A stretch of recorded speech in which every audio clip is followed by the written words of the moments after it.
はい、今日はネモカ2号のステアリングのカタカタを修理したいと思います。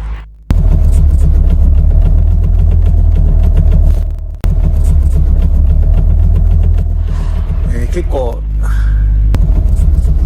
A 型あたりでねカタカタ言ってる車があるんですが、その原因がパワーステのモーターのところにあるダンパーの不良ですね。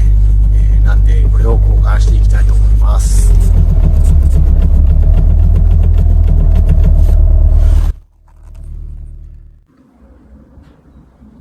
はい、では作業を進めていきます。作業の手順としては、サイドのパネルを外し、この下側のパネルを外し、ステアリングを外して、コラムカバーを外し、コラムのアッセンブリですね、を外していきます。はい、一応、このバッテリーのアッセンブリですね、外してください。エアバッグついてる車はね、爆発するといけないんで、一応外してください。はい、ブレーキペダルが外れました。こいつが外さないと、コラムのボルト1本がなかなか抜けなくて、外さなくても抜けんことはないんですが、かなり苦労しますので、僕は外してしまいます。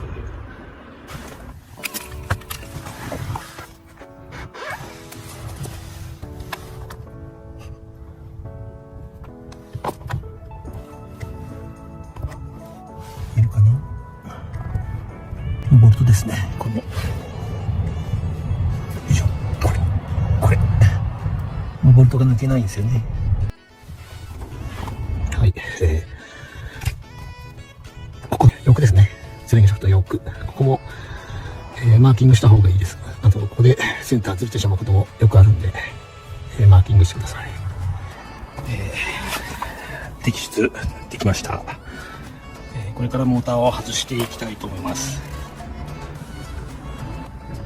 はい、モーターを外してみました。いつも見るよりは、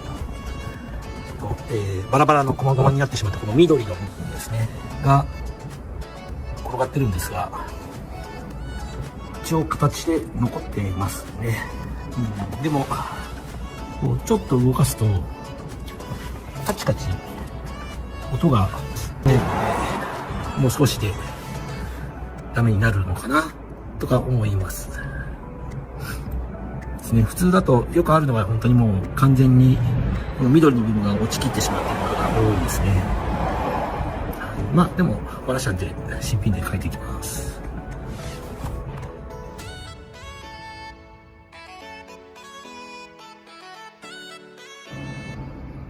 はい、これがですね、トヨタの何かしらの車種の流用ですかね。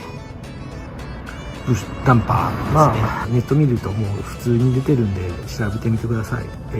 この2つの部品で数百円ですね。で手に入ります。DIY でできないくはないですが、ちょっとめんどくさいですね。はい、新品の今これつけてみましたね。やっぱりしっかりしててキュッとはめ込むと抜けないですね。ダンパーの役割をきちっとしそうです。はい、じゃあ組んでいきます。ここまでばらさないといけないですからね。結構めんどくさそうですよね。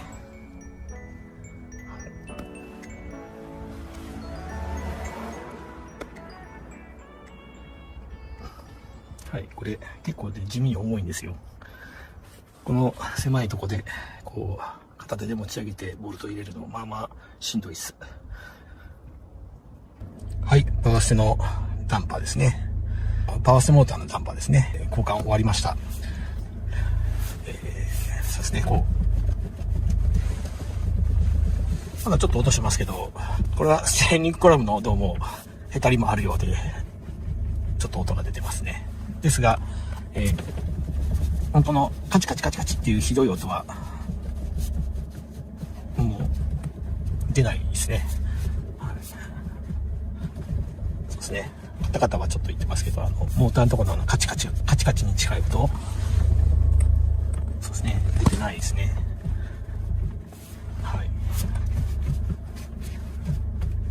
もうさすがに11万キロ乗ってるんで、他も来ますかね、やっぱり。